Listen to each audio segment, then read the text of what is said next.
আমাদের মাননীয় প্রধানমন্ত্রী জননেত্রী শেখ হাসিনা ডিসেম্বরের মধ্যে ফিরতে পারবে কিনা, এটা অনেক আগে থেকে অনেকেরই প্রশ্ন ছিল, বা অনেকে অনেক সময় বলতো যে কালকে ফিরবে, পরশু ফিরবে, অমুক দিন ফিরবে, এগুলো ছিল আসলে কথার কথা। ফিরবে, এবং তুমি গত 20 মাস 21 মাস গেল, এর ভিতরে আমাদের নেত্রী এত হাজার বার এত হাজার জায়গায় কথা বলেছে, কোথাও কি বলেছে যে আমি 2 মাসের ভেতরে ফিরবো, 3 মাসের ভিতরে ফিরবো? বলে নাই না। উনি কি বলেছে? সাহস হারাইও না, আমি দেশে ফিরে আসব, দেশে ফিরে আসব আর ফিরবো। আর ডিফারেন্স কিন্তু ফিরে আসবো বলতে, এখন যেমন এক্সাম্পল ধরো আমি এখন বিদেশে আছি এই মুহূর্তে, আমি গত পরশুদিন টিকেটের জন্য দেখলাম যে টিকেট কত। এখন আমাকে টিকেট কোম্পানি বললো যে অ্যাপ্রক্সিমেট একটা ডেট দাও, মানে কবে নাগাদ। তাই ধরো তোমার লাস্ট উইক, ধরো জুলাই লাস্ট উইক, তোমাদের জুলাই লাস্ট উইক বলতে ডেটটা কি একটু বলবা? তাই হচ্ছে লাস্ট উইক। তখন বলছে ঠিক আছে, ও একটা অ্যাপ্রক্সিমেট ডেট দিল যে 27 তারিখ বা 28 তারিখ, এই ধরনের। ও চেক টেক করে আমার টিকেটের একটা দাম বললো, তাহলে আরো 6 মাস পরে কত, ও তো আরেকটা দাম বললো। এটা হচ্ছে যে আমি যাব, দেশে যাব, এটা একটা কথা বলছি, ডেট ইয়ে করছে, ডেট নেই, ফিক্স নেই। তেমনি এতদিন নেত্রী সবাইকে বলছে যে আমি আসবো, তোমরা ইয়ে হারাবা না, কি সাহস হারাবা না, এই কথা চলছে। এইবারই প্রথম এই পরশুদিন উনি এসে বললো যে আমি 6 মাসের ভিতরে ফিরবো। এইটা কিন্তু এখন যদি কেউ যদি বুঝে তো বুঝলো, আর কেউ যদি না বুঝে তাহলে তো তারা আর বুঝানোর উপায় নেই। তো এইখানে আমি তো আরেকটা তুলনা তোমার দিতে পারি, সেটা হচ্ছে ধরো আমাদেরই এক বন্ধু ঘুমের ভান ধরে রয়েছে বিছনায়, আরেক বন্ধু যায় জিগাইলো, ও গানের সুরে কইতেছে ও রতন ঘুম না চেতন। আচ্ছা, রতন আমাদের দোস্ত, ও ল্যাপটপ গায়ে দিয়ে শুয়ে রয়েছে, ঘুমের ভান, ওরে যায় জিগাইলো ও রতন ঘুম না চেতন। তখন রতন কইতেছে আগের মতন, আগের মতন। এখন এটাতে তুমি কি বুঝলে? বহুজনে মনে করো আগের মতন বলতে কোন আগের মতন কইছে, কিন্তু রতন বলছে আগের মতন মানে আমি ঘুমে। ও তো জিজ্ঞেসে ঘুম না চেতন, এ কইছে আগের মতন মানে আমি ঘুম। এটা বুঝতে হবে। নেত্রী বলছে 6 মাসের ভিতরে ফিরবে, এবং না, নেত্রী বলার পর পর একটা জিনিস দেখেছি যে নেতা কর্মীদের ভিতরে উল্লাস, আনন্দ, যেখানে তারা আগে লুকিয়ে ছিল এখন বাঘের মতো বাইরে বের হয়ে এসে বাঘের মতো আন্দোলন করতেছে। ঘটনা এটা দেখে ভালো লাগতেছে। ঘটনা হচ্ছে আওয়ামী লীগ বলো, ছাত্রলীগ বলো, যুবলীগ বলো, বা যত লীগই বলবা বলো, ভাতৃপ্রতিম সংগঠন যা আছে, এদের সবার কাছে যত হাজার নেতা থাকবে থাক, আর যে থাকবে থাক, এরা কেউ চাঙ্গা করাইতে পারবে না যদি নেত্রী বলে যে এইটা করতে হবে, সেদিন কিয়ামত নামাই দিতে হবে। একদম, একদমই তাই। শুধু তাই না, আমি আপনার কাছে আরেকটা প্রশ্ন জানতে চাই। আপনি ফেসবুক স্ট্যাটাসে লিখলেন যে আমি ছাত্রও না, যুবকও না, আমি বুড়ো ভাম। আসলে কি কাহিনীটা কি বলেন তো? এটা কাহিনীটা কি জানো? ধরো যেমন আজকে তুমি খেয়াল করছো কিনা জানি না, আমি আরো কিছু করার আগে একটা নর্থ ইস্ট নিউজের একটা নিউজকে বাংলায় আমরা আসবো, ওই বিষয়ে আমরা আসবো, কিন্তু আগে আমি এটা জানতে চাই স্পেসিফিক ওয়ান বাই ওয়ান। হ্যাঁ, ওইটাই বলতেছি আমি, ওইটা সবগুলোর সাথে একটু সংযোগ আছে, এটা দিলাম। আচ্ছা, ধরো ওখানে দেখতেছে কয়েকজন, 8 জন বা 10 জন, বিভিন্ন ভাবে তুমি যত রকম স্ট্যাটাসই দাও, 15 জন 20 জন 50 জন লাইক করে, বা 4-5 জন কমেন্টস করে, ভিউ হয়তো 5,000 10,000 হয়, ভিউটা তো দেখা যায়, কিন্তু এরা কেউ লাইকেও আসে না, কমেন্টস আসে না। কিন্তু কারো যদি মানে কারোর বিরুদ্ধে একটু পিঞ্চ করে কিছু লেখছো, তাইলে খাইছে তোমার, এইবার জাপটায়া ধরবে এরা। তো এদের মধ্যে অনেকে আজকে সকালবেলা আমার জিজ্ঞেস করতেছে, ভাই আপনি কি ছাত্রলীগ করেন নাকি যুবলীগ করেন? না, তো ছাত্রত্ব তো নাই, ছাত্রত্ব শেষ আমাদের 92 সালে, ছাত্র না। আর যুবলীগ করার মধ্যে যে যুবক বয়স্ক বুড়া, ওই যুবকও না আমরা, কারণ আমরা তো কামলা, আমরা তো বিদেশে এসে কামলাগিরি দিতে, তাহলে আমরা না ছাত্রলীগ না যুবলীগ, আমরা আওয়ামী লীগও না, আমরা শেখ হাসিনা লীগ, সোজা শেখ হাসিনা লীগ, আর কিছু বুঝি না। এই জন্য আমি তারে লিখলাম যে ভাই আমি ছাত্রলীগও না যুবলীগও না, আমি হচ্ছে বুড়া ভাম। এরপরে ছেলেটা আমারে বললো, উনিও আমারে বললো ভাই এভাবে বললেন, ভাই তুমি একজন লোকের যে ওই ইয়েতে আছে কি বলে লাইফ সাপোর্টে আছে, ডাক্তার বইলা দিছে যে সে আর 12 ঘন্টা বাঁচবে, তার সামনে যায় যদি তুমি কও আরে ভাই টেনশন করেন না, কালকে সকালে আপনার হলে আমরা একলগে মিরপুরে যাবো চা খাইতে, হইলো কথা? তা আমাকে অবশ্যই ওই রকম। আমরা সমর্থক, আমরা সব বিষয়ে কথা বলবো, আমরা সব বিষয়ে বিশেষজ্ঞ, একদম আমরা সমর্থক মাত্র। সুতরাং আমাদের ওই যে দলের মানে অমুক গ্রুপ তমুক গ্রুপ, এই যুবলীগ, আমাদের গ্রুপিং করে লাভ নাই আসলে, আপনি এটা এটা তো বোঝাতে আমাদের চাচ্ছেন। নিয়েন না ভাই, এটা তো আমাদের নিয়েন না, এই জন্যই লিখছি যে আমি তো বুইরা ভাম। তার মানে আপনি বুঝাতে চাচ্ছেন যে আমাদেরকে যারা আমরা সমর্থক কিংবা বাংলাদেশকে ভালোবেসে শান্তিতে থাকার জায়গা থেকে আওয়ামী লীগকে সমর্থন দেই, তাদেরকে কোনো দলে না ফালানোর ব্যাপারেই আপনি ওই স্ট্যাটাসের মাধ্যমে ইঙ্গিতটা দিয়েছেন, হ্যাঁ, তাই তো? ওইটাই হচ্ছে যে মূল কাহিনী, যে ভাই আমাদেরকে আপনারা কোনো ইয়েতে নিয়েন না, কাউন্টিং এ নিয়েন না। যে আমরা কেউ হয়তো, অনেকে হয়তো চিন্তা করতে হবে, বাবারে এ মনে হয় ছাত্রলীগের সভাপতি হয়ে যাবে, এ মনে হয় যুবলীগের প্রেসিডেন্ট হয়ে যাবে, মনে হয় আওয়ামী লীগের এই হয়ে যাবে, বা এগুলোতে ফালাইয়েন না, এগুলো আমাদের ইচ্ছা নাই। আমরা আপনাদের সাথে আছি, আমরা আপনাদের সাথে আছি। ওই যে বললাম, আমরা এক লীগ, শেখ হাসিনা লীগই করি, আর কিছু বুঝি না। আসলে সত্যি আমরা শেখ হাসিনা লীগই করি, এবং আদর্শের লীগটা করি। হ্যাঁ। ওই খড়কুদ কতটুকু কি হবে না হবে সেটা সময়ের উপরই ছেড়ে দেওয়াই ভালো। যদি রাষ্ট্র কখনো মনে করে যে আপনাকে কাজে লাগাবে, সেটা লাগাবে। যদি রাষ্ট্র কখনো মনে করে যে হ্যাঁ, রাশেদ খানকে কাজে লাগানো যেতে পারে, রাশেদ হায়দারকে কাজে লাগানো যেতে পারে, তাকে এই এই এই সেক্টরে দিলে ভালো করবে, সেটা রাষ্ট্র যখন পজিটিভ মনে করবে বা প্রয়োজন মনে করবে, তখনকারটা তখন ব্যাপার। কিন্তু এই যে আগাম ভেবে নেওয়া, এটা এক ধরনের বোকামি। আমি আরেকটা বিষয় আপনার কাছে জানতে চাচ্ছি, নর্থ ইস্ট নিউজের কথা আপনি বললেন, আসলে মূল প্রেক্ষাপটটা কি নর্থ ইস্ট নিউজের? আমি ওই জিস্টের অংশটা আপনার কাছ থেকে একটু ব্রিফ শুনতে চাই। আসলে নর্থ ইস্ট নিউজটা কি নিউজ করেছে আসলে? নর্থ ইস্ট নিউজ, এরা যে নিউজটা করে, এটা আগে বুঝতে হবে যে নর্থ ইস্ট নিউজটা কারা। নর্থ ইস্ট নিউজের চন্দন নন্দী, যে ওনার ফাদার রয়ের খুব ভালো একজন অফিসার ছিলেন, এবং যার দায়িত্বে ছিল তোমার বাংলাদেশ, ভারত, পাকিস্তান, শ্রীলঙ্কা, মানে সাউথ এশিয়া পুরাটা, এইটার যে গোয়েন্দা তৎপরতা, এগুলোর খবরাখবর ওনার ফাদার রাখতো। তা গোয়েন্দা তৎপরতা বিভিন্ন নিউজ, ধরো যেটা পায় সেটা আমাদের ডিজিএফআইও পায়, সেটা শেয়ারিং আমেরিকার সাথে সবার সাথে সবার হয়, তোরা অনেক কিছুই জানতেন। তো সেই হিসেবে ওনার যে লিঙ্ক আপ বা ওনার যে সোর্স, উনি মারা যাওয়ার পর ওই সোর্স গুলো কিন্তু ওনার ছেলে এই যে চন্দন নন্দীর সাথে কাজ করে, ওনাকে নিউজ দেয়, কোথায় কি ঘটছে, কখন কি ঘটছে, এগুলো দেয়। তুমি তো একটা জিনিস খেয়াল করতে পারো, গতকালকে মায়ানমারের কোন এক ধর্মীয় নেতা জানি চট্টগ্রামকে সহ তারা ম্যাপে দেখাই দিছে যে এটা আরাকান। হ্যাঁ হ্যাঁ হ্যাঁ হ্যাঁ, ওই ম্যাপটা আছে আমার কাছে, আমি আপনাকে দেখাচ্ছি, 1 মিনিট। আমিও ওটা ডাউনলোড করেছি, আজকে বিকালবেলা দেখলাম।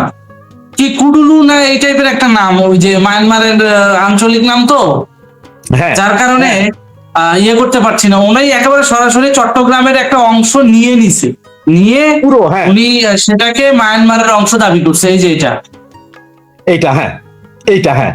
তো এখন ঘটনা হচ্ছে যে এগুলো সব, তুমি কি একটা জিনিস চিন্তা করতে পারছো যে এইটা কিন্তু যদি অন্য কোনো রাষ্ট্রের ব্যাপারে হইতো, এই জিনিস কেয়ামত বাজাই দিত আজকে।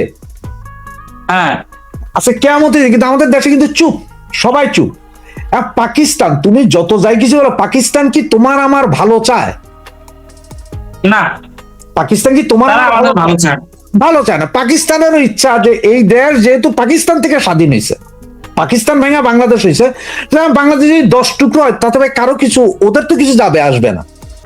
আমেরিকার চাহিদাটা কি? এই দৃশ্যটা কিন্তু আজকে নতুন না, আমরা দেখেছি শেখ হাসিনার শাসনামলের সময় সেন্ট মার্টিনকে মিয়ানমার নিজেদের বলে দাবি করেছে, 2বার ম্যাপে তুলছে, 2বার তাদেরকে তাদের কূটনৈতিক অ্যাম্বাসেডার যে রাষ্ট্রদূত যে তাকে ডেকে এনে একেবারে কড়া ভাবে শাসিয়ে দেওয়া হয়েছে যে এগুলো কি। আজকে আবার দেখলাম যে মিয়ানমারের একজন সাম্প্রদায়িক নেতা, তিনি আবার ফেসবুকে এটা ম্যাপ সহ ছবি দেওয়া বলছে যে একেবারে চট্টগ্রামের একটা অংশ নিয়ে নিবে তারা। মানে এটা কোন ধরনের ধৃষ্টতার মধ্যে পড়ে আমার জানা নেই। সাধারণত নাসিরউদ্দিন পাটোয়ারি থেকে শুরু করে নাহিদ আসিফ, এরা দিল্লি না ঢাকা, দিল্লি না ঢাকা বলে যেভাবে লাফায়, এরা কিন্তু এই জায়গাটায় পুরোপুরি নীরব। খেয়াল করেছেন বিষয়টা? এই জায়গায় পুরোপুরি নীরব কেন? কারণ হচ্ছে যে এরা তো আইএস এর পয়সা খায়, পাকিস্তান ইন্টেলিজেন্স ব্রাঞ্চ তো এদের পয়সা দেয়। সুতরাং বাংলাদেশের সাথে ভারতের যত বেশি গন্ডগোল, এগুলো উঠায় রাখতে পারবে। বাংলাদেশের মানুষ কিন্তু এই ম্যাপ নিয়ে কেউ কথা বলতেছে না, খেয়াল করো। এই ম্যাপ খুব একটা লোক যে জানে বা ফেসবুকে যে খুব এটা হয়ে যায়, তাও না, তাও না। কোন পত্রিকা আজ পর্যন্ত কোন স্বনামধন্য কোন পত্রিকা থেকে এই নিউজটা আসতে দেখছে এই ম্যাপের বিষয়টা নিয়ে? এরা এগুলো নিয়ে কথা না। বলতেছে না, তো হামে কত মারা গেছে এটা নিয়েই কথা বলে না পত্রিকা। না, এটা নিয়ে আসলেই কোনো সুযোগ। নাসিরুদ্দিন পাটোয়ারি কেন কাঁটাতারের বেড়া নিয়ে কথা বলছে, ওইটা কিন্তু ভিডিও ভাইরাল। আবার ওইটা আমাদের এই যে আওয়ামী লীগ সমর্থক লোকজন তারাও কিন্তু এটা শেয়ার করতেছে। আরে একদম বাবা, একদম এক নাসিরুদ্দিন পাটোয়ারি ভারত ভাঙতে পারবে না। এখানে আমার একটা মতামত আছে, এখানে আমার একটা মতামত আছে।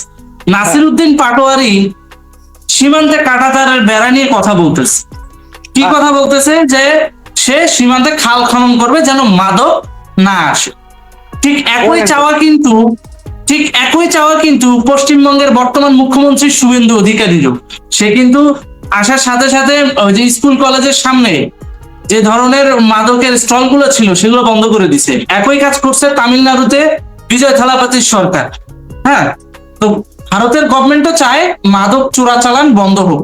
এটা গেল একটা। আর দ্বিতীয় সেটা চায় সেটা হচ্ছে গরুর মাংস এবং একেবারে গরু চোরাচালান বন্ধ হোক। আমাদের দেশে যেমন রাস্তাঘাটে ওপেনলি মানুষজন বিচরণ করে, মানে গরু ছাগল বাইন্ধা রাখে মাঠে, এখানে গরু ছাগল বাইন্ধা রাখে না, এখানে গরু ছাগল রাস্তাঘাটে হাঁটে। হ্যাঁ, ছেড়ে দেওয়া, ওপেনলি ছেড়ে দেওয়া। এখন খেয়াল করে দেখেন, এরা চাচ্ছে যে বাংলাদেশে যেন গরু চোরাচালান না হয়। তো ওদের দেশে ওদের জায়গা ওরা বেড়া দিবে না দেয়াল তুলবে সেটা ওদের ব্যাপার। একমাত্র চোরা কারবারি না হলে কিংবা স্মাগলার না হলে কিংবা স্মাগলারদের কাছ থেকে কমিশন বাণিজ্য না খাইলে তো কারো আপত্তি থাকার কথা নাই জানেন, তাই তো? তাহলে নাসিরুদ্দিন পাটোয়ারির হঠাৎ করে সীমান্তে কাঁটাতারের বেড়া নিয়ে এত আপত্তি কেন? তার মানে ও এখান থেকে কমিশন খায়। এই যে মাদক চোরাচালান হয়, এই যে গরু চোরাচালান হয়, এখান থেকে ও কমিশন বাণিজ্য করে। সাব্বির, এটা শুধু কমিশন না, এইটা হচ্ছে যে এই যদি বেড়া দিয়া যদি এভাবে আটকায় ফেলা হয়, ইসরায়েলের একটা জিনিস খেয়াল করে, ইসরায়েল কিন্তু প্রায় 20 ফিট উঁচা করে তারা একটা পাকা ওয়াল তুলে দিছে গাজার সাথে। এখন এটা গাজার লোকের খুব কষ্ট, কারণ হচ্ছে ওই যে চোরাচালান যেটা করতে পারতো, সন্ত্রাসী ঢুকে যেত, সেটা হয় না।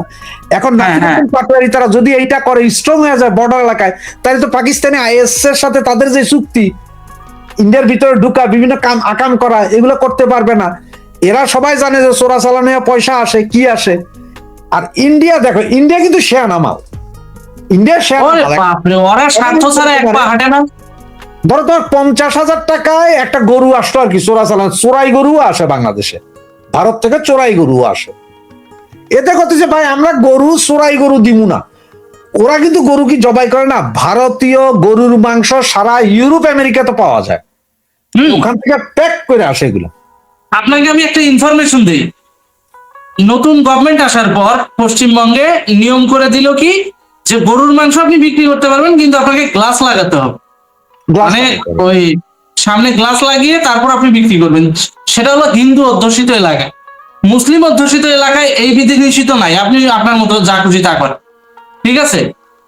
এটা ওপেনলি এই যে গত পরশুদিন রীতিমতো ওই যে বিজেপি নেতারা মাংসের দোকানে গিয়ে এই বিষয়টা দেখভাল করতেছে। আমি আপনাকে চাইলে, আমার কাছে ভিডিও আছে, আমি আপনাকে দেখাতে পারবো। এখানে কপিরাইট ইস্যু আসবে, এই কারণে দিচ্ছি না, কারণ ভারতের এই সমস্ত নিউজ চ্যানেল মানে কপিরাইট দেয়, বেশি বেশি কপিরাইট স্ট্রাইক দেয়, যার কারণে আমি আপনাকে এমনিতে সোশ্যাল মিডিয়াতে দেখাতে পারবো। আমি যেটা বলতে চাচ্ছি সেটা হচ্ছে, আমাদের দেশে প্রচার করা হচ্ছে কি ভারতে মুসলিম নির্যাতন হচ্ছে, গরুর মাংস খাইতে দিচ্ছে না, এই সেই, মানে দুনিয়ার কাহিনী। এখানে কিন্তু ইন্ডিয়ায় কিন্তু সেরকম কোনো আমেজই নাই। এখানে রাজনৈতিক সহনশীলতা এতটা বেশি। হ্যাঁ, ভোটের পর কিছু জায়গায় বিচ্ছিন্ন মারামারি হয়েছে, কিছু, এটা হচ্ছে পার্টিগত দিক থেকে, কিন্তু আম পাবলিক মানে জেনারেল পর্যায়ে, পশ্চিমবঙ্গে কোনো ঝামেলা নেই, পশ্চিমবঙ্গে কোনো ঝামেলা। এখন তুমি একটা জিনিস বলি, এই যে যারা এখন বলতেছে যে ওইখানে মুসলিম নির্যাতন হইতেছে, ঠিক আছে না, ভারতের মতো বইলা দাও তোমরা। যখন ইসরায়েল বলতেছে না যে সারা পৃথিবীতে যত ইসরায়েলি আছে, ইহুদি ধর্মের লোক আছে, ওরা সব ইসরায়েলের নাগরিক, নিচ্ছে, ইসরায়েল নিয়ে যাচ্ছে। কিন্তু তো ভারত যেমন বলে যে হিন্দুদের নির্যাতন হলে দরজা খোলা, বাংলাদেশ থেকে হাজার হাজার হিন্দু ঢুকতেছে না, ওরা ওখানে ন্যাশনালিটি পাইতে সব করতে। তো বাংলাদেশ কইলে পারে যে যাদের উপর নির্যাতন হইতেছে সব বাংলাদেশে আসেন, তো 35 কোটি মুসলমান বাংলাদেশে ঢিকা যাক, অসুবিধা কি আছে? ভারতের আছে মনে কত 20, 25, 50 কোটি, 50 লাখ হিন্দু হবে বা 2 কোটি হিন্দু হবে, চলে যাক 2 কোটি হিন্দু ভারতে, 35 কোটি মুসলমান আপনার নিয়ে আনেন। দেখেন ভারতের সাথে আমি মনে করি ব্যক্তিগতভাবে ভারতের সাথে আমাদের সম্পর্ক থাকবে কূটনৈতিক, প্রভুত্বের সম্পর্কের দরকার নাই, না কোন প্রকার মানে মাথা নিচু করে কোনো কথা না, চোখে চোখ রেখে কূটনৈতিক এবং জাতীয় স্বার্থ আদায় করে নেওয়ার কাজটাই আমাদের করতে হবে। এবং এটা দুই দেশের রাষ্ট্র টু রাষ্ট্র কমিউনিকেশনের মাধ্যমে। কিন্তু আমরা কি দেখতে পাচ্ছি, যারা দিল্লি না ঢাকা বলে লাফালাফি করে, এরাই তো রীতিমতো ভারতের পা ধরে বসে আছে। এরা প্রতিনিয়ত ভারতের কাছ থেকে ফান্ডিং খাচ্ছে, তুমি কি এরা প্রতিনিয়ত ভারতের প্রেসক্রিপশনে আন্দোলন করতেছে, হ্যাঁ ভারতের বাংলাদেশকে অস্থিতিশীল করে। একটা জিনিস দেখো, ওই যে আমেরিকার সাথে একটা চুক্তি দেখছো তো, এই চুক্তি হয়েছে কয় পাতা? মাত্র 28 পাতা। এখনো সম্ভবত 179 পাতা বাদ রয়েছে, মাত্র 28 পাতা প্রকাশ হয়েছে। এতেই কইতেছে যে মানে কিছু কিছু বুদ্ধিজীবী বলা শুরু করছে গোলামির চুক্তি। সেম এই ধরনের একটা চুক্তি যদি ভারতের সাথে হইতো তাহলে কি হইতো? ওই ভারতের সাথে তো আজ পর্যন্ত স্বাধীনের পর থেকে এখন পর্যন্ত এইরকম কোন চুক্তি তো ভারতের সাথে হয় নাই। হ্যাঁ, ভারতের থেকে কোনো পণ্য যদি আমদানি হয় আমরা পরীক্ষা নিরীক্ষা করে বিএসটিআই দিয়ে ল্যাব টেস্ট করে তারপর ডেলিভারি দিই, তাই না? অবশ্যই। কিন্তু আমেরিকান এই চুক্তিতে বলা আছে কি, ওরা যদি গরুর মাংস পাঠায় কিংবা দেশের প্রতি বছর একটা নির্দিষ্ট পরিমাণ শুকুরের মাংস আমদানি করা লাগতে পারে, এটাও কিন্তু বলা আছে। এখন এগুলো আবার ল্যাব টেস্ট ছাড়া, মানে ওরা যেটা দিবে সেটাই আপনাকে নিতে হবে। কেন? এরকম চুক্তি তো দীর্ঘদিন ভারতের সাথে করা হয়। যেমন ফ্রান্সের পুরো প্যারিস শহরের প্রতি রাস্তার মোড়ে মোড়ে তুমি 2, 4, 5টা করে সুপার মার্কেট পাবা, বড় বড় সুপার মার্কেট। এগুলোর মধ্যে যেমন আমি নাম ধরে বলি, মনোপ্লিক্স, ফ্রংফি, লিডেল, আলদি, এরপরে মনোপ, উষা, এগুলো সব বড় বড় সুপার মার্কেট, খাদ্যদ্রব্যের দোকান, এগুলো সব খাদ্য পাওয়া যায়। এখন পুরা প্যারিস শহরের ভেতরে 2টা আমেরিকান ফুডের দোকান আছে। আমেরিকান ফুডের, আমেরিকান এই ফুড কিন্তু কোনো এই ইউরোপিয়ান অন্য কোনো ফুড চেইন শপে তোলে না। যদি কোনো আমেরিকান ফুড ওখানে থাকেও, ওখানে লেখা থাকে কি জানেন, যে নিজ দায়িত্বে নিতে হবে। তার মানে বুঝছো, নিজ দায়িত্বে নিতে পারবেন, মানে ওইটার জন্য যদি কোনো কিছু হয় ওইটার দায় দায়িত্ব কোনো সুপার স্টোর, সুপার শপ বা সরকার দায়ী হবে না। আমেরিকান ফুডটাও কিনে না, কারণ হচ্ছে ওদের মধ্যে ওদের যত চকলেট, আমেরিকান চকলেট থেকে বল শুরু করে মেকআপ পর্যন্ত সবগুলোতে জিলেটিন আছে। জিলেটিনটা কি জিনিস? জিলেটিনটার অর্থই তো বাঙালি বুঝে না। জিলেটিন হচ্ছে শুকুরের চর্বি। উইদাউট শুকুরের চর্বি ওদের কোনো চকলেট, কোনো খাদ্যদ্রব্য নেই। মানে এটা ম্যান্ডেটরি? হ্যাঁ, ওটা ম্যান্ডেটরি, সবকিছুতে আছে। এখন এই জিলেটিন না ফিলেটিন যেটা বললেন, এখন এটা যদি বাংলাদেশে ইম্পোর্ট করে, বাংলাদেশের যত আমেরিকান চকলেট আছে ওগুলোর পেছনের ছবি তুলা একদম যে কোনো বেকুবও যদি চ্যাট জিপিটিতে দেয় যে এখানে জিলেটিন আছে কিনা, শুকুরের চর্বি আছে কিনা, কইয়া দিবে। আমি আর জিন্দেগিতে চকলেট কিনবো না। হ্যাঁ, পশুর চর্বি, বিশেষ করে আমেরিকান চকলেট তো কিনবোই না। তাহলে এখন আমেরিকার সাথে এত ভালো সম্পর্ক, মিডল ইস্টের সব দেশ, মিডল ইস্ট কোনো জায়গায় যাইতে আমেরিকান চকলেট মকলেট পাইবে না। ভাই দিলেন তো মনটা তো খারাপ করে দিলেন। চকলেট হচ্ছে আমার সব থেকে ফেভারিট জিনিস, আমি মাঝে মাঝে কিনে টিনে খাই। যদি এটা মিক্স করা থাকে তাহলে তো মেড ইন যদি ইউএসএ দেখো তাহলে ওই জিনিস জিলেটিন আছে। ইউএস ছাড়া অন্যান্য দেশ আছে, যেমন আরো মিডল ইস্টের অনেক দেশ এখন ওটা বানায়, ডেয়ারি মিল্ক ওদের ওখানে হয়, ওইটা আবার ওদের মতো করে বানায়। কারণ আমেরিকা থেকে যে জিনিসগুলো আনবো আমরা, ইম্পোর্ট করব, শুয়োরের মাংসের কথা লেখাই আছে, শুয়োরের মাংস আনতে হবে। এরপরে এমন এমন কিছু খাদ্যপণ্য আছে যেগুলো ইউরোপের কোনো বাজারে ঢুকতে দেয় না আমেরিকান এই খাদ্যপণ্য। দুগ্ধজাত কোনো পণ্য ইউরোপে ঢুকতে দেয় না আমেরিকার, সেগুলো আমাদের নিতে হবে।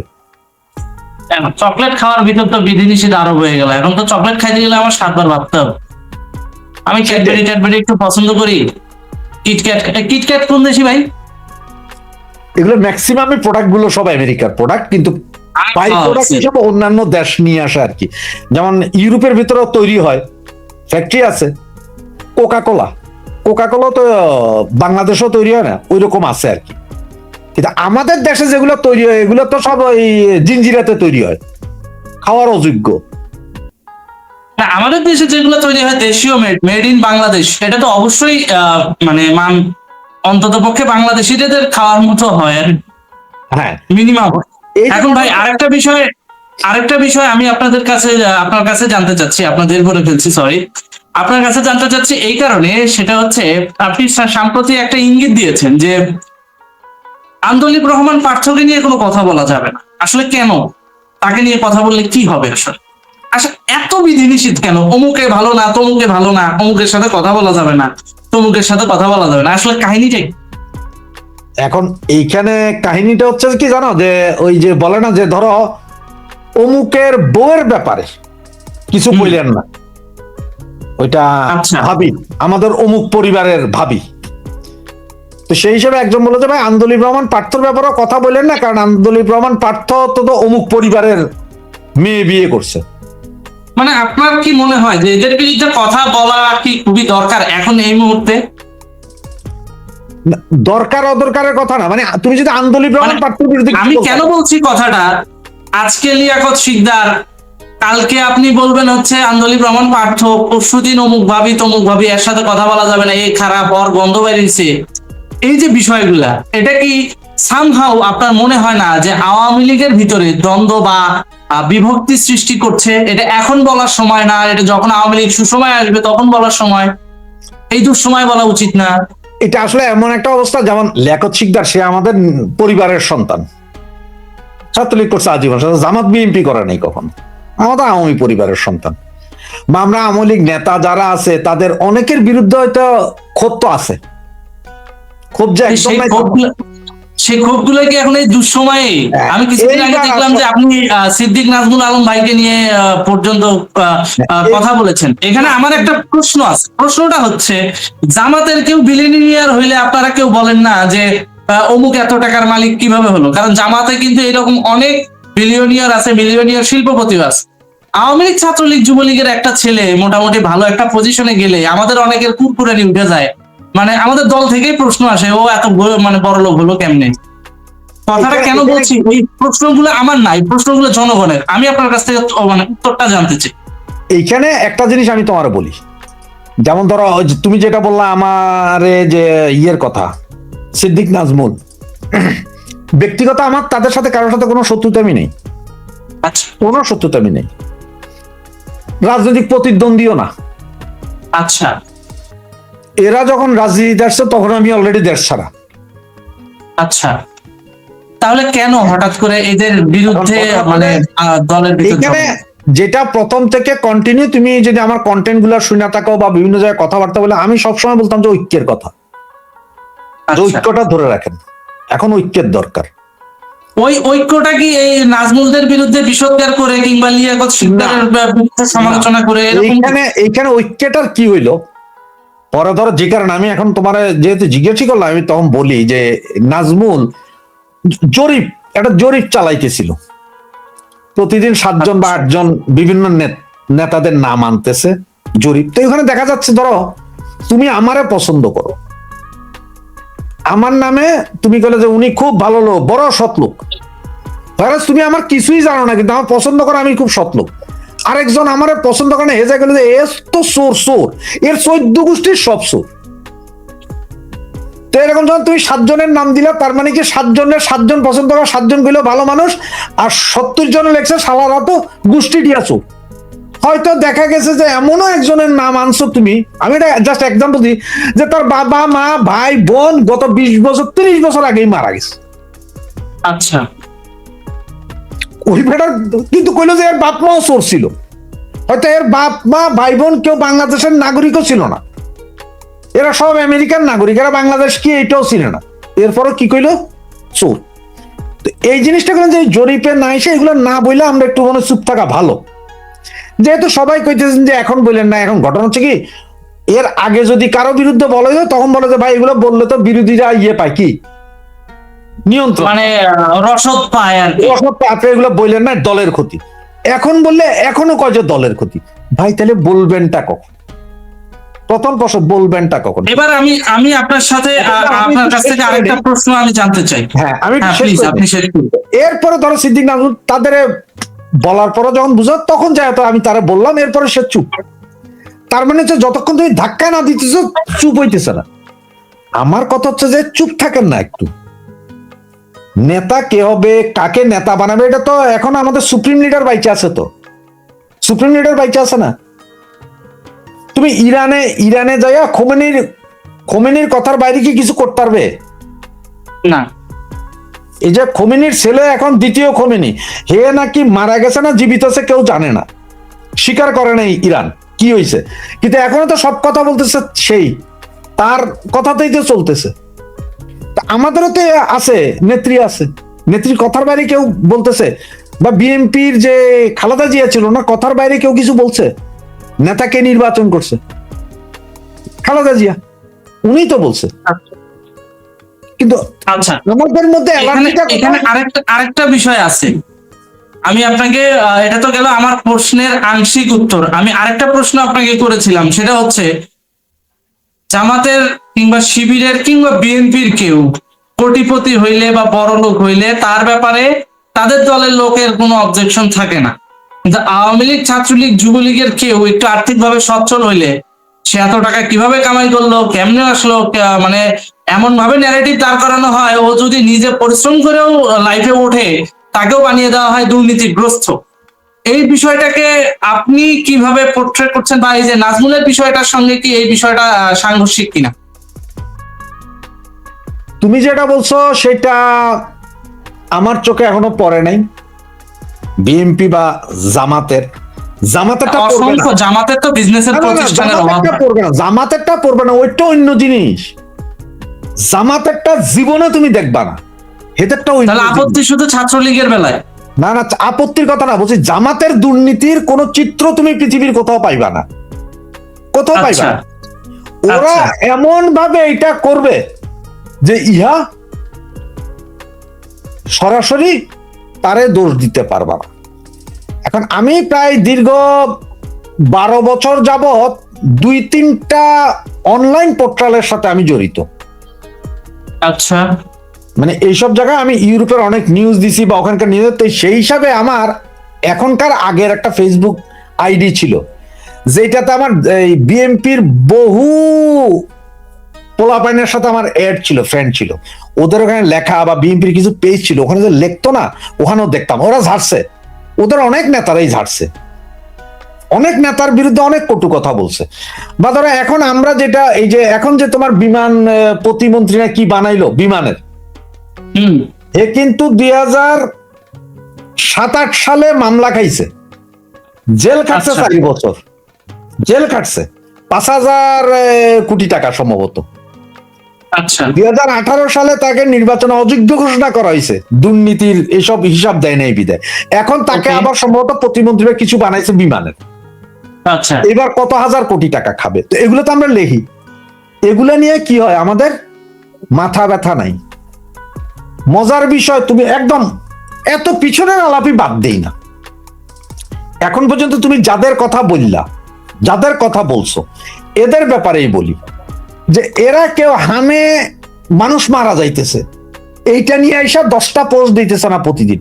এদের এক একজনের পেজের ফ্যান ফলোয়ার লক্ষের উপরে, মিলিয়নের উপরে। এরা বলে না, এরা লাগতেছে কি জানো, ওই কাকে নেতা নির্বাচন করবেন ওনারা জরিপে আছেন। ওনারা জরিপটা করতেছে কেন, যে যাতে বাকিদের গাইল দেয়, তাহলে আপনি গাইল। তার মানে আপনি বলতে চাচ্ছেন যে সিন্ডিকেট যে শব্দটা বলছেন। আচ্ছা, এখন আমি আপনাকে বলি, এই প্রশ্নটা আপনার কাছ থেকে এই উত্তরগুলো জানার পেছনে কারণ একটাই, সেটা হচ্ছে এখন এই সময়, এই যে বিগত সময়ে এদেরকে নিয়ে আলোচনা সমালোচনা যাই হয়েছে, এই সময়টা কিন্তু আওয়ামী লীগ দুঃসময় পার করছে, এটা কিন্তু সুসময়ও বলা যেত, সুসময়েও কিন্তু আত্মসমালোচনা করা যেত। এখন এইটার কারণে আপনি কি মনে করেন সামহাও আওয়ামী লীগের ভিতর কোনো প্রভাব পড়েছে, বা শেখ হাসিনা যে সহসায় বাংলাদেশে ফিরছে সেখানে কোন প্রকার কোন গ্রুপিং বা সিন্ডিকেট সৃষ্টি হবে, যেহেতু তারা নেতা নির্বাচন করতে চাচ্ছে? এই জায়গা থেকে আপনার মতামতটা কি? শেখ হাসিনা ফিরবে এটা তো 100% শিওর। শেখ হাসিনা পাড়া দেওয়ার সাথে সাথে সব গ্রুপিংই শেষ, আচ্ছা, সব গ্রুপিং শেষ হবে, কোনো গ্রুপিং আর থাকবে না। কারণ জননেত্রী শেখ হাসিনা আমিও চাই গ্রুপিং না থাকুক, হ্যাঁ, আমিও এই চাই দলে গ্রুপিং না থাকুক, দলে শুধু আদর্শের চর্চাটা হোক, ন্যায় নীতির চর্চাটা হোক। এই ক্যাপাসিটিটা শেখ হাসিনার আছে। উনি থাকলে তো কোনো গ্রুপিং থাকবে না, কিছুই থাকবে না, সব শেষ হয়ে যাবে। সুতরাং বুঝতে পেরেছি। এখন কাহিনী এখন যেটা যে রাজনৈতিক যে ভ্যাকুয়াম বলেন একটা, এই ভ্যাকুয়ামটা তৈরি করতে চাইতেছে। আর এটা তৈরি করতেছে চাইতেছে কারা? তো এটা যে জাস্ট একটু চিন্তা করো, একসময় ডাক্তার কামাল হোসেন আওয়ামী লীগের ছিল, স্তম্ভের মধ্যে একজন ছিল ডক্টর কামাল হোসেন। 86 তোমার 85-86 এই ডাক্তার কামাল হোসেন অন্যরকম ছিল। সাত্তারের সাথে ইলেকশন ডাক্তার কামাল হোসেন করছিল, প্রেসিডেন্ট ইলেকশন, আওয়ামী লীগ পেছনে ছিল। 91 ইলেকশনে উনি ছিল, প্রচন্ড শিক্ষিত মানুষ, সবকিছু ঠিক আছে, কিন্তু উনি এমন কিছু কাজ করছেন যে উনি শেষ পর্যন্ত বেরিয়ে গেলেন, নেত্রী কিন্তু ছিঁড়া ফালাই দিছে, এদের কোনো আর অস্তিত্ব নাই। এখন তুমি যতই কিছু, আমি একটা কথা বলি কি জানো, যেমন আমরা যারা ছাত্রলীগ যারা করছে তাদের একটা জায়গায় ফেলাও যে ছাত্রলীগ মানে হচ্ছে যে ম্যাট্রিক পাস। ছাত্রলীগ আমি জাস্ট একটা তুলনা করা যায়, ছাত্রলীগ মানে হচ্ছে যে ম্যাট্রিক পাস। তুমি ম্যাট্রিক পাস করার পরে কি পাস করবা? পড়ালেখা করবা। যদি তুমি পড়ালেখা করো তার মানে ইন্টারে যাবা, ইন্টার মানে হচ্ছে যে যুবলীগ। আমি জাস্ট এটাই, হ্যাঁ। তারপরে কি করবা? ইন্টার পাস করার পরে তুমি কি করবা? তুমি কেউ ডিগ্রিতে ভর্তি হয়, আবার কেউ মাস্টার ডিগ্রি করে। তার মানে হচ্ছে যুবলীগের পরে যখন তুমি ডিগ্রি ভর্তি হবা, তুমি সহযোগী সংগঠন আরো আছে অনেকগুলো, এগুলাতে গেলা। মাস্টার ডিগ্রি পাস বা ডক্টরেট, যখন মাস্টার ডিগ্রি ডক্টর না ইউনিভার্সিটি লেভেলে পড়ালেখা মানে হচ্ছে এটা পুরোটা আওয়ামী লীগ। আচ্ছা, আওয়ামী লীগটা হচ্ছে যে পুরোটা একটা ইউনিভার্সিটি, এটা রিসার্চ সেন্টার। এই এখন যেটা ম্যাট্রিক পাস করা পড়ালেখার দিকে যাবে, সে ইন্টার পাস করবে, ইন্টারের পরে সে অনার্স মাস্টার্স করবে, পিএইচডি করবে, ডক্টরেট করবে। আর যেটা ম্যাট্রিক পাস করার পরে আর কোনো নাই, হে চলে যাবে বেলাইনে, হে যায় দোকানদারি করবে, হোটেল রেস্টুরেন্ট করবে বা ব্যবসা করবে। ইন্টার পাস করার পরে যখন সুইটা জায়গা বিভিন্ন জায়গায়, তো ওই জন্য কিছু, যেমন ছাত্র নেতা থেকে কোনো ছাত্র নেতা হওয়ার পরে ছাত্র নেতার যখন পরবর্তীতে কোনো জায়গা না থাকে, তার মানে হচ্ছে কি আপনি লাইনচ্যুত হয়ে গেছেন, আপনার অরিজিনাল ট্র্যাকে নাই, আপনার ট্র্যাক বহির্ভূত হয়ে গেছে। আর ট্র্যাক বহির্ভূত গুলো আইসা পরে ওই যে সিন্ডিকেট করে কাউ কাউ শুরু করে সবার সাথে। আর এটা মনে রাখেন যে এখন ট্র্যাক বহির্ভূত হয়েছেন কখন? এই সেম অভিযোগটা তো আপনার বিরুদ্ধেও হতে পারে। কিরকম? ধরেন আপনি এখন তো কর্মসূত্রে প্রবাসে আছেন, এখন আওয়ামী লীগের দুঃসময় দেখে মুখ খুলছেন। এখন যদি যেহেতু তারাও একটা কমিউনিটি তো মেনটেন করে, তাই না? তাদের কমিউনিটি থেকে তো এই কথাও আসতে পারে যে আপনি আপনার জায়গা থেকে ওই যে ট্র্যাক বহির্ভূত হয়ে এসে আবার নতুন করে কাউ শুরু করছেন, এরকম কিছু। সবচেয়ে মজার বিষয় তো আরেকটা, আমি তো কখনো ট্র্যাকেই ছিলাম। ও, তার মানে আপনি আগে থেকে লাইনচ্যুত? না, আমি তো এখানে যাই নাই। আচ্ছা, আমি তো কখনো পদ পদবি অমুক তমুকের জন্য আমি তো যাই নাই রে ভাই। তাহলে তো এখানে অভিযোগের জায়গাটা আরো বেশি থাকে, যে তারা তো ডিরেক্ট বলে বুঝতে পারে যে সে তো কোনো পদ পদবিতেই নাই, তাহলে সে আইসে প্যাচ লাগাচ্ছে কেন? না, ভবিষ্যতে আমার কোনো যাওয়ার ইচ্ছা নাই। আমরা হচ্ছে যে শুভাকাঙ্ক্ষী। এখন যে কথাটা এখানে আমি একটা গল্প বলি, এইটা যদি তুমি বুঝতে পারো বা তোমার দর্শক বুঝতে পারে। এক ভদ্রলোকের 2টা ছেলে ছিল, উনি বড় ব্যবসায়ী ছিলেন। উনি মারা যাওয়ার আগে ওনার ছেলেদের বললেন যে বাবা, তোমরা সবসময় ছায়ায় যাইও, ছায়াতে আইসো। আচ্ছা, আর ভাত খাওয়ার সময় প্রতি বেলায় মাছের মাথা খাইও। এখন 2 ভাই, বাপ মারা যাওয়ার পরে তো বসছে মিটিং, বলে যে বাবা বলছে ছায়ায় যেতে, ছায়ায় আসতে, আর প্রতি বেলায় মাছের মাথা খাইতে। আর বাবা বলে গেছেন যে কখনো কোনো বিপদে বলে রাস্তার কোনায় 3 মাথাওয়ালা এক লোক আছে। 3 মাথা মানে বুঝো যে একদম বুড়ো হয়ে গেলে 2 হাঁটু আর মাথা দিয়ে এমনি বসে থাকে যে কিছু লোক, মানে মাথা তুলতে পারে না, 2 হাঁটুর সাথে মাথা লাগে, 3 মাথার লোক, মানে বুড়া ভাম। ওর কাছে পরামর্শ নিতে। বাবা মারা যাওয়ার পরে 2 ছেলে 2 জন লোক নিয়োগ দিল, যারা তাদের মাথায় ছাতি ধরে নিয়ে যায়। এখন 2 ভাই দিনের 11টা বাজে ঘুম থেকে উঠে, উইটা ছাতি ধরে 2 ভাইয়ের মাথায় এরা আস্তে আস্তে গোসল করে ছাতি ধরে নিয়ে যায়, দোকানে যায়, ব্যবসা দেখা 3টা-4টার দিকে আবার ছাতি ধরে চলে আসে। আইসা দুপুরে খানা খাইতেছে, খাওয়ার সময় রুই মাছের মাথা, মাগুর মাছের মাথা, বড় বড় মাছ কিনা মাথা খায় 2 ভাই। এই করতে যায় 1 বছরের ভিতরে ওদের ব্যবসা গেছে লাঠি উইটা। এখন এরা 2 ভাই দৌড়ে গেছে ওই বুড়া ভামের কাছে, যে বুড়া ভাম বলে কিছু কাজে আমার বাপ এই কথা বলছে যে ছায়ে যাই, ছায়ে এসো, মাছের মাথা খায়, আমরা তো সব মানছি, কিন্তু কিছু হইলো না কেন? যে হ্যাঁ, তোমার বাপে কইছে ছায়ায় যাইয়া ছায়ায় আসতে, বাজারের দোকানগুলো সকাল 5টায়, তার মানে তোমার বাপে কইছে ফজরের নামাজ পড়া ছায়া থাকে তখন হাইটা চলে যাইতে। আচ্ছা, ব্যবসা বন্ধ হয়ে যায় মাগরিবের নামাজের পরে, তোমরা কইছে মাগরিবের নামাজের পরে আইতে, সুতরাং ছায়ায় আইতা, তোমার ছাতি আলার দরকার নাই, ছাতি আলার বেতন, ছাতি কিনতেই তো পয়সা খরচ করছো। আর মাছের মাথা খাইতে কইছে, কি মাছ খাইছো? কয় রুই মাছ, কাতাল মাছ, মাগুর মাছ, তিমি মাছ। কয় মাছের মাথা খাইতে কইছে মানে ওই যে বইসা মাছ, বাজারের সবচেয়ে সস্তা, যেগুলোর মাথা ফালাইলে আর কিছু থাকে না, ওই মাছ দিয়া ভাত খাইতে কইছে। তোমরা রুই মাছ, কোরাল মাছ, অমুক মাছ খাইছো, তো তোমাকে ব্যবসা আর টিকবো কেমনে বাবা? কাহিনী হচ্ছে এইটা, ওই যে আমরা বাইর থেকে থাকি, আমরা যেটা সাদা চোখে দিকে আমরা সাদারে সাদা বলতেছি, কালোরে কালো বলতেছি, বুদ্ধি দেওয়ার চেষ্টা করতেছি। আমাদের এই যত যাই কিছুই বলতেছি, নিজের স্বার্থ থাকলে যাইয়া না আমি ইয়ে করতাম, আমার সাথে তোমার যদি প্রতিযোগিতা থাকে তাইলে যাইয়া না আমি তোমার বিরোধিতা করব, কিন্তু আমি তো তোমার বিরোধিতা কোনো প্রতিযোগিতার জন্য করতেছি না, করতেছি যে তুমি এখন যেগুলা করতেছো সেগুলা তুমি ভাইয়া কিছুদিন পরে করো, টাইম পেয়ে যাবা, পরে করো। এটা করার জন্য সুপ্রিম লিডার আছে। হ্যাঁ আছে, উনি বিচার করবেন। এটা করার জন্য আমি একটা জিনিস বুঝি না, এটা করার জন্য জার্নালিস্টরা আছে, সুপ্রিম লিডার আছে, তাদের কাজ সাংগঠনিক ভাবে দলকে কিভাবে মেনটেন করা বা সংগঠিত করা, জুনিয়রদেরকে ইন্সপায়ার করা, মোটিভেট করা, এগুলাই তো, তাই না? হ্যাঁ, আপনি এই জিনিসটা বুঝাইতে যে তখন এই অ্যাটেম্পটা নিয়েছিলেন, সমালোচনাটা করেছিলেন। সমালোচনাটা করছে, হ্যাঁ সমালোচনার পরে যখন উভয় পক্ষ চুপ, আমার আর এখানে বলার কিচ্ছু নাই, আমিও চুপ, কেন আমি খোঁচাবো বারবার? বুঝতে পেরেছি। আপনাকে অত্যন্ত ধন্যবাদ আমাদের অনুষ্ঠানে যুক্ত হওয়ার জন্য। অলরেডি 40 মিনিট হয়ে গেছে, তাই আজকে অনুষ্ঠানটা আমরা এখানেই শেষ করছি। আরো অনেক কথা ছিল, অনেক আড্ডা ছিল, আমরা সময়ের অভাবে আড্ডাটা দিতে পারলাম না।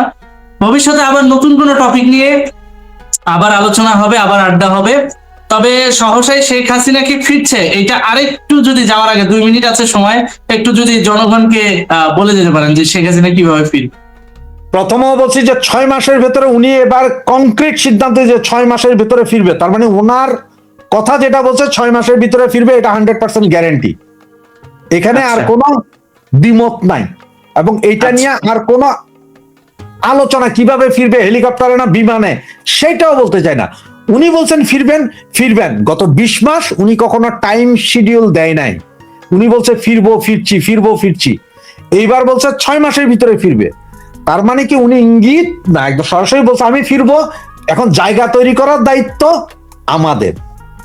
এই যে আজকে উনি বলার পর থেকে ছাত্রলীগ, যুবলীগ, সব টোটাল আওয়ামী লীগের মধ্যে যে একটা স্পিরিট দেখতেছ, এটা কিন্তু গত 20 মাসে দেখা যায়নি। এবং এই গত 20 মাসে দেখা যায়নি, সত্যিই তাই। প্রতিদিন 1000 গুণে বাড়বে, এবং একটা পর্যায়ে এমন হবে যে সারা বাংলাদেশের প্রতিটা ইঞ্চি মাটি শেখ হাসিনা করে তসবিহ জপবে। অলরেডি এখনই করছে সেটা, কারণ আপনি দেখেন সাধারণ খেটে খাওয়া মানুষ কিন্তু এখন চাচ্ছে শেখ হাসিনা কামব্যাক করুক। সেটা এদের জ্বালায় অতিষ্ঠ, পুরো বাংলাদেশটায় সাধারণ মানুষ এদের জ্বালায় এখন অতিষ্ঠ। এবং এইটাই করবে, এবং শেখ হাসিনা সসম্মানে ফিরবেন। তোমাকে একটা কথা আজকে বলে দিই, তারেক জিয়া ঢাকা এয়ারপোর্ট থেকে 300 ফিট যেতে তো বাস ব্যবহার করছে, তো বাসে গেছে। শেখ হাসিনা ওই থেকে কি বলে এয়ারপোর্ট থেকে 300 ফিট পর্যন্ত বাস হবে না, ওনারা পায়ে হাইটে পার হইতে হবে, কারণ বাস চালানোর রাস্তা থাকবে না, এত বেশি মানুষ থাকবে। যিনি হয় পায়ে হাইটা, না হয় এক মানে মানুষের মাথায় তুলে মানুষ দৌড়ে নিয়ে যাবে।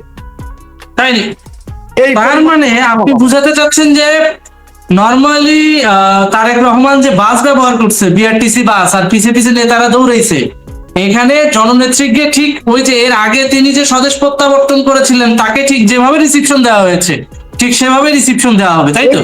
ওইটার দ্বিগুণ হবে, আচ্ছা ওইটার দ্বিগুণ হবে। মানে এটা এমন এক পরিস্থিতি হবে, মানে এটা কল্পনা করতে হবে কি পরিমাণ মানুষ হবে ওই দিন। ঢাকা শহরের কোনো রাস্তায় কোনো যানবাহনও চলবে না, কোনো যানবাহন চলবে না। মানে এটা সেখানেই দাঁড়াই যাবে। বুঝতে পেরেছি। আপনার ওই দিন কি এমন কিছু হওয়ার সম্ভাবনা আছে, যেমন ধরেন এয়ারপোর্ট দখল, যারা যারা পালাতে চায় এই যে লাল বদরেরা, সেটার সুযোগ কি থাকবে? তারা কিছু কিছু আগে পালাইয়া যাবে আর কিছু কিছু গর্ত ঢুকে যাবে। আচ্ছা, কিছু কিছু আগেই পালাবে, অলরেডি শুরু পালানো। আচ্ছা 6 মাসের কাউন্টডাউন দেওয়ার পরই শুরু হয়ে গেছে। কাউন্টডাউন দেওয়ার পরে শুরু।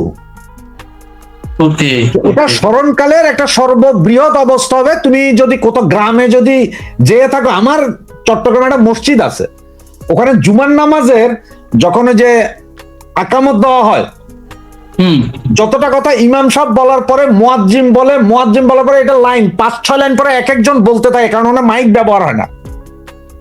আচ্ছা, আপনার এখানে একজন কমেন্ট করেছে, কমেন্ট আমরা একটু পড়ি। জনগণ হিসেবে আমরা মন্তব্য করতে পারবো, অবশ্যই নিজের পরিচয় দিয়ে মন্তব্য করবেন, বট বাহিনীর আইডি দিয়ে মন্তব্য করলে সেটা কাউন্টেড হবে না। আমরা কিছু কমেন্ট নিতে চাই, আপনাদের যদি কোনো গঠনমূলক প্রশ্ন থাকে করতে পারেন, অন্যথায় আমরা হয়তো বা প্রোগ্রামটা শেষ করে দেব। রাইট বলেছেন ভাইয়া। এরপর আর কি কি কমেন্ট আছে রাশেদ ভাই যদি একটু হাইলাইট করতেন।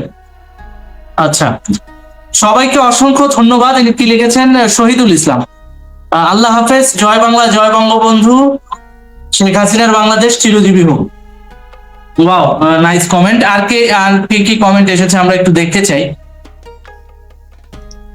আসলে অনেক কমেন্ট। এখন মানুষ ঠেলা সামলাও। আচ্ছা, এখন মানুষ ঠেলা সামলাও। ঠেলা অলরেডি পাবলিক সামলাচ্ছে এখন সমন্বয়কদের হাতে ক্ষমতা দিয়ে। এখন আমাদের মিছিল মিটিং আরো বাড়তে থাকবে।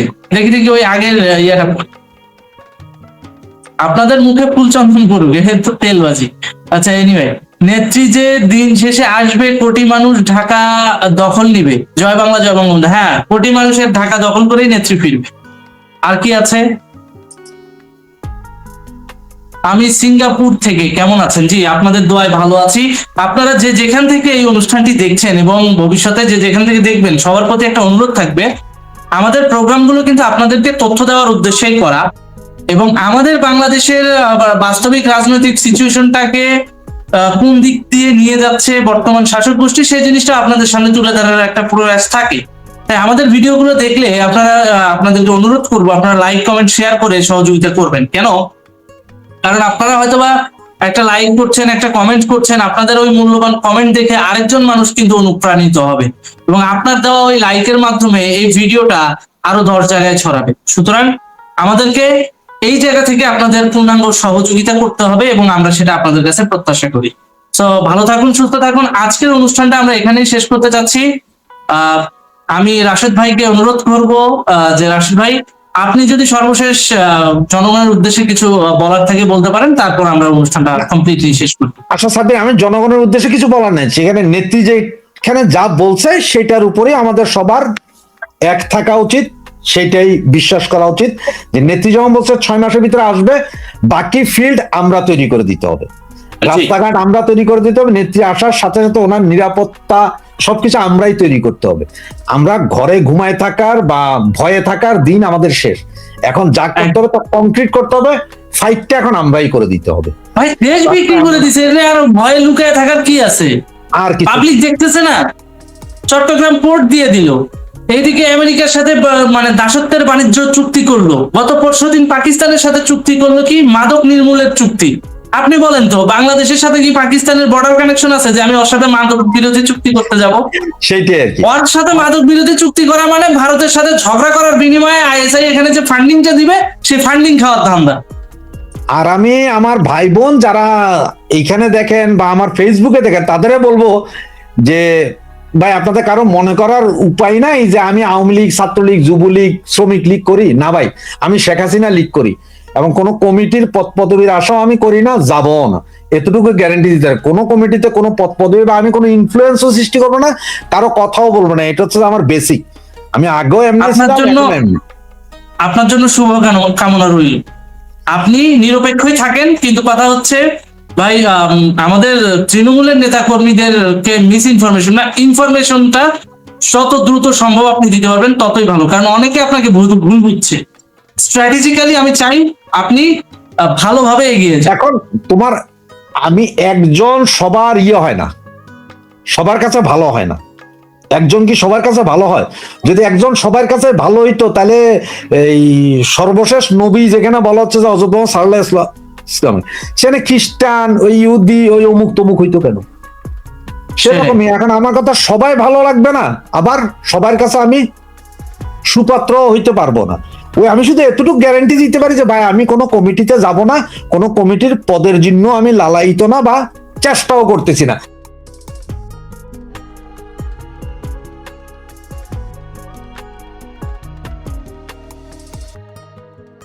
যখন সৃষ্টি হয় তখন থেকে ছিল বলি আমরা জানি। তো ওইগুলো হয় কি অনেক সময় প্রকাশ্যে বলা যায় না, কারণ হচ্ছে এসব বিষয় তো কারো কাছে হাতে প্রমাণ থাকে না। তো আমরা মানে জানলেও অনেকে বলে না। আর এখন যেহেতু এই বাংলাদেশে তো দীর্ঘদিন তো 75 সালের পরে একটা দীর্ঘ সময় আমরা কিন্তু ডাইরেক্টলি আর ইনডাইরেক্টলি সামরিক শাসনের মানে অধীনে ছিলাম, এবং আমাদের যে মুক্তিযুদ্ধের মূল চেতনাটা ছিল একটা সেকুলার বাংলাদেশ, আমরা এটা থেকে তো সরে যেতে বাধ্য হয়েছিলাম 75 সালে। এবং সেটা থেকে কিন্তু আপনার যে গত 17 বছর, সেই 17 বছরও কিন্তু আমরা সেটা থেকে বের হইতে পারিনি। কারণ একটা এখানে একটা আপনার ভিতরে একটা পারসেপশন বাংলাদেশে তৈরি হয়েছে যে ওরা হইলো মানে আপনার তারা ইসলামকে ধারণ করে। ওই যে বিএনপি, জামাত, তারপরে আপনার even জাতীয় পার্টিও, কারণ এরশাদ সাহেবের সময় তো আমাদের রাষ্ট্রধর্ম ইসলাম হইলো। কারণ একটা রাষ্ট্রের ধর্ম কিভাবে হয়, মানে ধর্ম কিভাবে রাষ্ট্রের হয়, রাষ্ট্রধর্ম কিভাবে হয় ঠিক জানি না। আজকে কি অন্য কোনো দেশ আছে না তাদের রাষ্ট্রধর্ম আছে, আমি ঠিক জানি না। কারণ হচ্ছে যে কি রাষ্ট্র তো কোনো একটা আপনার আপনার একটা ধর্মকে পালন করে, হিউম্যান বিং। পশুর তো কোনো ধর্ম নাই, তার কোনো বুদ্ধি নাই, কিছু নাই, তার একটা মানে আমাদের জাতীয় ফল কাঁঠাল, জাতীয় ফল ইলিশ, জাতীয় মাছ ইলিশ। আচ্ছা ভাই, ইলিশের তো একটা অস্তিত্ব আছে নাকি? ইলিশ তো দেখা যায়, তারপরে জাতীয় পাখি তো দেখা যায়। ধর্ম তো মানুষের ভিতরের জিনিস নাকি? প্রত্যেকটা মানুষের ব্যক্তিগত বিশ্বাস। আপনি মনে করতে পারেন রাজ্জাক ভাই, এরশাদ যখন চরম একটা রাজনৈতিক আন্দোলনের মুখে আন্দোলনটাকে বিপদগামী করার জন্য ওই সময় এই ঘোষণাটা দিয়েছিল, ঘোষণা দিয়েছেন। আর এখন দেখেন, যে ভদ্রলোকরা রাষ্ট্রধর্মকে ইসলাম করছেন, ওই ভদ্রলোকের জীবন আচার সম্পর্কে আপনি জানেন। উনি ধর্মকর্ম কি পালন করতেন এটা আমিও জানি, আপনিও জানেন, বাংলাদেশের সমস্ত মানুষ জানে। ওনার সম্পর্কে যে সকল প্রচারণা আছে বা যেসব মানে সত্য ঘটনা আছে, এগুলো দিয়ে তো উনি তো আসলে মসজিদে নামাজে যেতেন, উনি শুক্রবারে মসজিদে নামাজ যেতেন এবং তিনি বলতেন সেখানে গতকালকে স্বপ্ন দেখেছেন এই মসজিদে উনি নামাজ পড়তেছেন। তো মুসল্লিরা একজন মুখ দিয়ে চাওয়া তৈরি করতে কথা শুনে গত 7 দিন ধরে ইন্টেলিজেন্সের লোকজন বারবার আসতেছিল, সেটাই নিরাপত্তা দেখতে আসতেছিল বারবার।